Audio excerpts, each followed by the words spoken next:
Shalom shalom, Yesu ashimwe cyane. Twongeye kubaha ikaze muri kino gitondo. Yesu abaho umugisha mu izina rya Yesu. Twashimiye Imana cyane kubona itunge iki gitondo. Imana yongeje kudubyutsa turi amahoro, tugihumeka umwuka w'abazima. Nibyo gushima Imana cyane. Haleluya. Imana ibaho umugisha. Bene data turi kumwe kuri Zoom. Imana ibaho umugisha kuba mwafashe umwanya wanyu kugira ngo dufatanye gusenga no kuba imbere y'Imana muri kino gitondo. Iki ni igitondo cyiza, igitondo cy'umugisha. Iyo umuntu abyutse agihumeka umwuka w'abazima, aba agifite amahirwe menshi yo guhura n'Imana. Haleluya. Uba ugifite amahirwe menshi yo kuba imbere y'Imana kandi kwakira igitangaza cyawe mu izina rya Yesu. Abadukurikiye kuri YouTube, kuri Ndika Gospel TV, namwe tubahaye ikaze mu izina rya Yesu. Imana ibahe umugisha gukomeza kubana natwe no kudukurikirana aho muherereye hose. Ndizera ko Imana ikomeje kubagirira neza muri ibi bihe turi kubana dusenga tuganira ijambo ry'Imana. Ndizera ko hari iby'Imana iri kugenda itwigisha, ituganiriza, kandi Uwiteka Imana akomeze kudukuza mu mwuka, dukomeze kwegera Imana, dukomeze gusabana n'Imana. Haleluya. Niba ari irya mbere dukurikiye kuri YouTube channel ya Ndika Gospel TV, ndagusaba kugira ngo ukande kuri subscribe kugira ngo uzajye ukurikira ibiganiro cyangwa se ijambo ry'Imana, kandi ubishoboye tangiza abandi link kugira ngo nabo dusengane. Haleluya. Iyi ni YouTube channel yacu, nta bindi, turi hano kugira ngo dusangire ijambo ry'Imana, turi hano kugira ngo dusengane, turi hano kugira ngo twigishanye byinshi bijyanye n'ijambo ry'Imana. Haleluya. Imana yatugiriye ubuntu bwo kwiga ijambo ry'Imana, bwo kujya mu ishuri tukiga Bibiliya. Nize Bibiliya imyaka igera kuri 7. Imana yagiye inyigisha byinshi, n'uyu munsi ndaciga. Rero ndashaka ko tugenda dusangira bimwe mu bumenyi Imana yaduhaye kandi tukanasenga. Hano hanze hari abantu benshi bigisha ijambo ry'Imana ariko bafite izindi nyungu bagamije, ariko reka mbabwize ukuri, hano kugira ngo dukomezanye, duterane intege, dusengerane, dushigikirane kugira ngo ubuzima bwacu bw'umwuka bukomeze kwaguka, bukomeze gukura muri Kristo Yesu. Rero Imana ibahe umugisha kuba mufata umwanya wanyu wo kubana natwe kandi tugasengana mu izina rya Yesu. Iki gitondo rero ni cyiza ku buzima bwawe. Uyu ni umunsi Imana yaduhaye kugira ngo twongere tunezererwemo. Igihe cyose Imana iduhaye umunsi ni kugira ngo tunezererwemo. Yewe iyo Satani yahaguruka akaduteza ibibazo, akaduteza intambara iburyo n'ibumoso, imbere, impande zose, Imana iba yiteguye kubana natwe no kutugwanira no kutugirira neza kugira ngo duhore tunezerewe. Haleluya. Imana rero ibahe umugisha, kandi mwese Imana ibaremera amashimwe uyu munsi mu izina rya Yesu. Ndagira ngo dushime Imana, ubundi tuze kuganira ijambo ry'Imana iminota mikeya. Ndabizi benshi muba mwitegura mujya ku kazi, mujya mu mirimo itandukanye, kandi Uwiteka Imana rwose akomeze kubagira neza mu izina rya Yesu. Haleluya. Ndagira ngo dusenge dushime Imana kubw'iki gitondo, kubw'uyu mwanya Imana iduhaye, ubundi tuze kuganira ijambo ry'Imana iminota mikenya. Imana ibagirire neza. Abari kuri Zoom mubishoboye mwafungura mikrofone zanyu tugasengana. Abari kuri YouTube namwe musengeraho muri, muzamura amashimwe ku Mana, ushima Imana ko Imana yongeye kukugira neza muri kino gitondo, cyangwa se muri uyu mwanya ukaba ugihumeka umwuka w'abazima. N'ubuntu budasanzwe Imana iba yatugiriye mu izina rya Yesu. Reka dusenge. Uwiteka Mana yacu, Mana ikiranuka, Mana ikomeye, Mana y'ubutware, Mana ihambaye, twongeye kugushimira ko Imana igira neza. Tuguhaye icyubahiro kubw'iki gitondo cyiza wongeye kuduha Mwami. Turagushimiye ko wabanye natwe, watugwanira intambara nyinshi cyane, waturinze, utubera amaso. Turabigushimiye cyane Mwami, watugihumeka umwuka w'abazima. Ni ishimwe rikomeye cyane Mwami. Tuzamuye amashimwe yacu imbere yawe.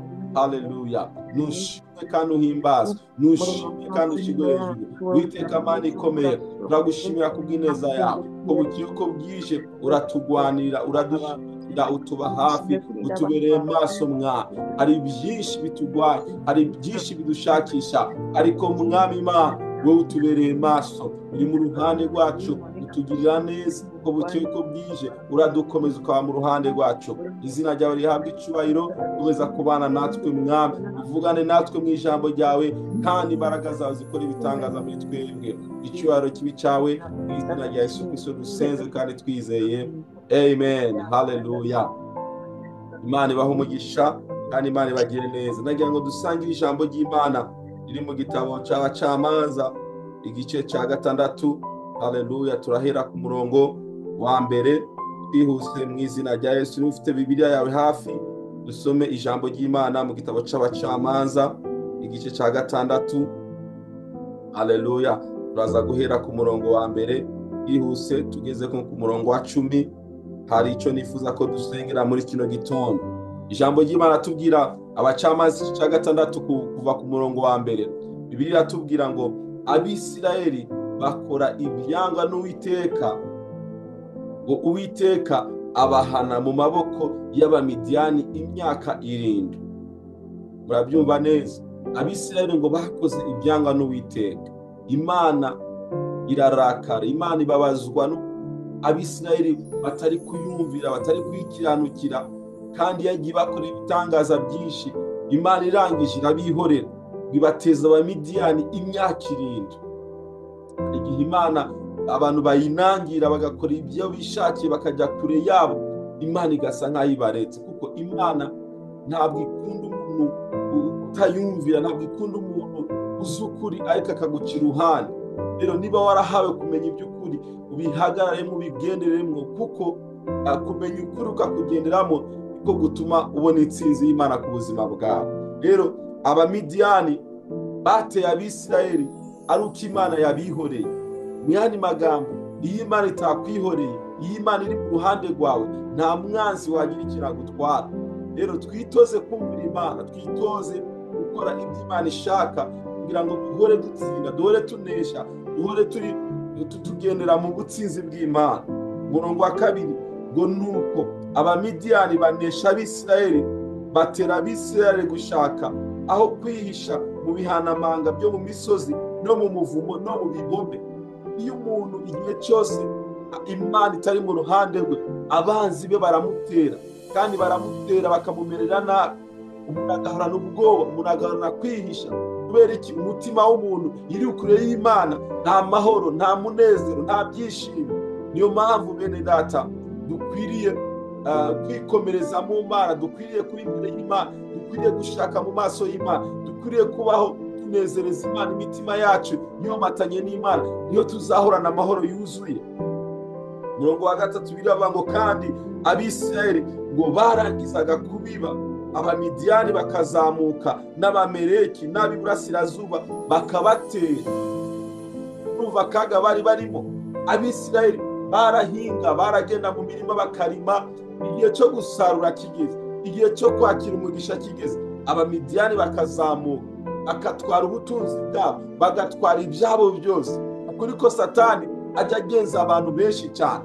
Igihe umuntu ageze mu gihe cyo kwakira imigisha, cyo kwakira amasezerano, cyo gutabarwa n'Imana, ukabibona neza kugiye kwinjira mu mugisha wawe, Satani araza akagutera. Abamidiyani nuko batera, imyuka y'Abamidiyani nuko ikora, ihora itegereje igihe cyose umuntu agiye guhabwa umugisha, umumidiyani nk'uko umumidiyani ugahita uhaguruka ukagutera. Abamidiyani uzamenya gute? Igihe cyose wakoze amafaranga ugasevinga, Satani ntiyaguteza indwara, kugira ngo amafaranga wasevinze akomeze kuyajyana, cyangwa abana bawe bakagira ibibazo, cyangwa se induru zikaduka mu miryango, ugasanga amafaranga wari ugiye gukoresha proje runaka ahise agenda. Iyo ni imyuka y'Abamidiyani itera ubuzima bwacu. Muri iki gitondo ndaza gusenga Imana kugira ngo haleluya, iyi myuka y'Abamidiyani ihagarare mu buzima bwacu. Haleluya. Nitwongere kuneshwa, nitwongere kuriganwa na Satani, nitwongere kwibwa n'abadayimoni. Abantu benshi iyo bageze mu gihe cyo kwakira imigisha, Satani arabanyaga, Satani arabiba. Izo mbaraga rero dushaka tuza gusenya muri kino gitondo. Iyo myuka yatunanije, iyo myuka igihe cyose itubuza gusingira imigisha yacu, itubuza gushika mu byacu, mu masezerano yacu, tuze kuyisenya mu izina rya Yesu. Hari umwere data twigeze kuganira mu mishi isize, ni umukobwa mwiza wize, arambwira ngo igihe cyose mbonye fiance dutangiye gutegura ibintu bijyanye n'ubukwe ahita acaho akagenda ntazi uko bigenze. Amaze guhura n'abasore bagera kuri 3 bifuza gushakana nawe, ariko ntamenye uko Satani yabyivanzemo. Iyo ni imyuka y'abamidiyani. Igihe cyose tugeze mu gusarura, Satani araduteza abansi bikaduca mu myanya y'intoki, kandi twari tugiye kwinjira mu migisha yacu. Imana ikurinde iyo myuka mu izina rya Yesu. Utangire guhabwa umugisha, utangire kwinjira mu masezerano yawe, utangire gutabagwa n'Imana, utangire kugirirwa neza n'Uwiteka mu izina rya Yesu. Haleluya. Imana idufashe mu izina rya Yesu. Usomye ku murongo wa 6 biravuga ngo nuko Abisirayeli bariheba cyane kubw'Abamidiyani. Birumvikana barihebye, baravuga ngo ubuse tubayeho dute, nta mugisha, nta gutera imbere, Abamidiyani batumere nabi. Bariheba. Uva ikintu bakoze ngo baherako batakambira Uwiteka. Imana ishimwe cyane. Bamaze kubona Abamidiyani nabi ikintu bakoze ngo batakambira Uwiteka, bafata umwanya wo gusenga, bafata umwanya wo kwinginga, bafata umwanya wo kwimbere y'Imana, baringinga Uwiteka. Icyo gihe Abisirayeli ngo batakambiye Uwiteka kubw'Abamidiyani. Haleluya. Ndagira ngo nawe utakambire Uwiteka kubw'umwuka ubona ubasha ubuzima bwawe, kubw'abadayimoni ubona baguteye, kubw'ibibazo ubona biri mu rugo rwawe, kubw'intambara ubona ziri mu muryango wawe. Utakambire Uwiteka kugira ngo ubashe kwakira ubutabazi. Yesu ashimwe cyane. Abisirayeli barasobanukiwe, baravuga ngo Abamidiyani nta kibi cyabadukiza uretse Uwiteka Imana igira neza.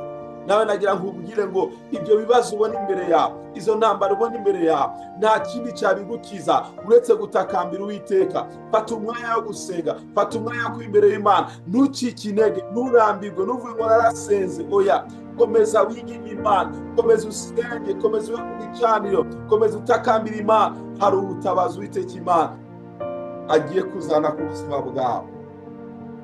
Uwiteka batumaho umuhanuzi, arababwira ati Uwiteka Imana y'Abisirayeli iravuze iti nabakwiye muri Egiputa no mu nzu y'uburetwa. Imana irabibutsa amasezerano, irababwira ngo mwibuke aho nabakuye muri kwa Farawo mumaze imyaka myinshi cyane, ndabakurayo ndabakiza. Nuko bakiza amaboko y'Abanyegiputa n'amaboko y'abarenganyaga bose, birukana imbere yanyu baha igihugu.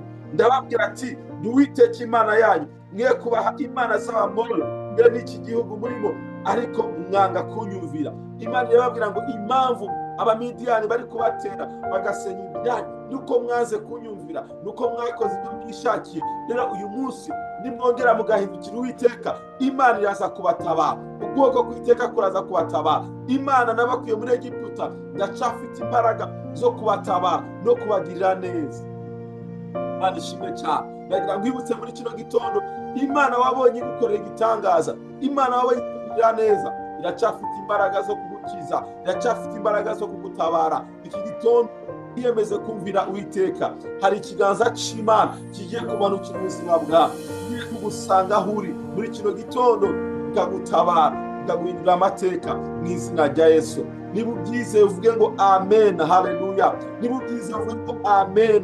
Wakira ikiganza cy'Imana, ikiganza cy'Uwiteka kigufate, kigukure hagati y'Abamidiyani, kigukure hagati y'abanzi bawe, kigukure hagati y'ibikugose, winjizwe mu masezerano yawe mu izina rya Yesu. Bani baho umugisha. Niba ubyizeye wandike ngo amen. Nakira ikiganza cy'Uwiteka ubuzima bwanjye. Ndagira ngo sengane nawe, abo turi kumwe kuri dusengane muri kino gitondo, dusengane muri uyu mwaka, tubwire Imana ngo Mana reka ikiganza cyawe gikore ku buzima bwacu, idukure aho Abamidiyani batuboheye, idukure mu bazi bacu mu izina rya Yesu. Ndamurije ryawe dusenge muri uyu mwanya.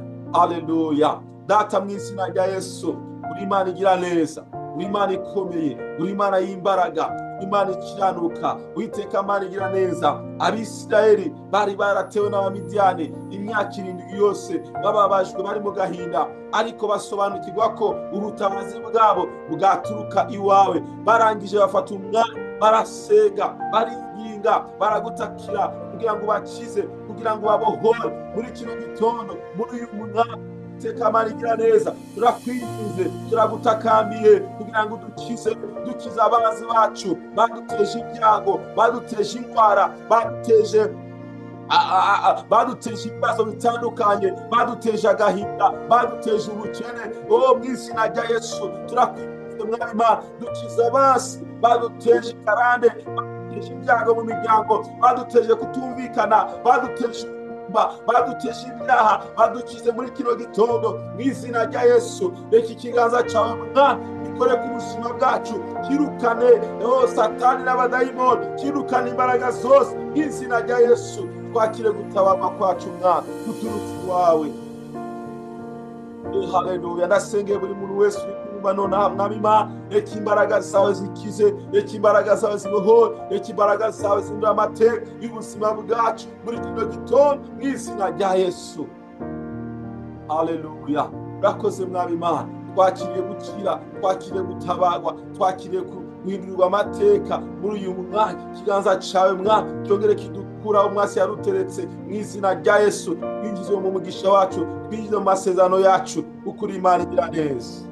Urakoze Mwami Imana, turagushimiye kutugirira neza, turagushimiye kudutabaye. Icyubahiro cyose gikomeze kuba icyawe mu izina rya Yesu Kristo. Amen. Haleluya. Imana ibahe umugisha, Imana ibagire neza, mukomeze gutabarwa n'Uwiteka. Ikiganza cy'Imana gikomeze kubakiza. Haleluya. Umwanzi Satani n'imyuka y'abadayimoni n'imbaraga zose zagwanyaga ubuzima bwanyu, mwakire gutabarwa, mwakire kugendererwa n'Imana muri kino gitondo. Imbaraga z'Imana zikomeze kurema amashimwe mu buzima bwanyu. Uwiteka Imana bagire neza, Uwiteka Imana abahe umugisha. Mukomeze gusangiza abandi ijambo ry'Imana, cyane cyane abari kuri YouTube, ufate link muyisangiza abandi, nabo bakire gutabarwa n'Imana muri kino gitondo. Yesu abahe umugisha, mugire umunsi mwiza. Kristo akomeze kuganza mu buzima bwanyu, mu miryango yanyu mu izina rya Yesu. Mwarahezagiwe. Shalom shalom.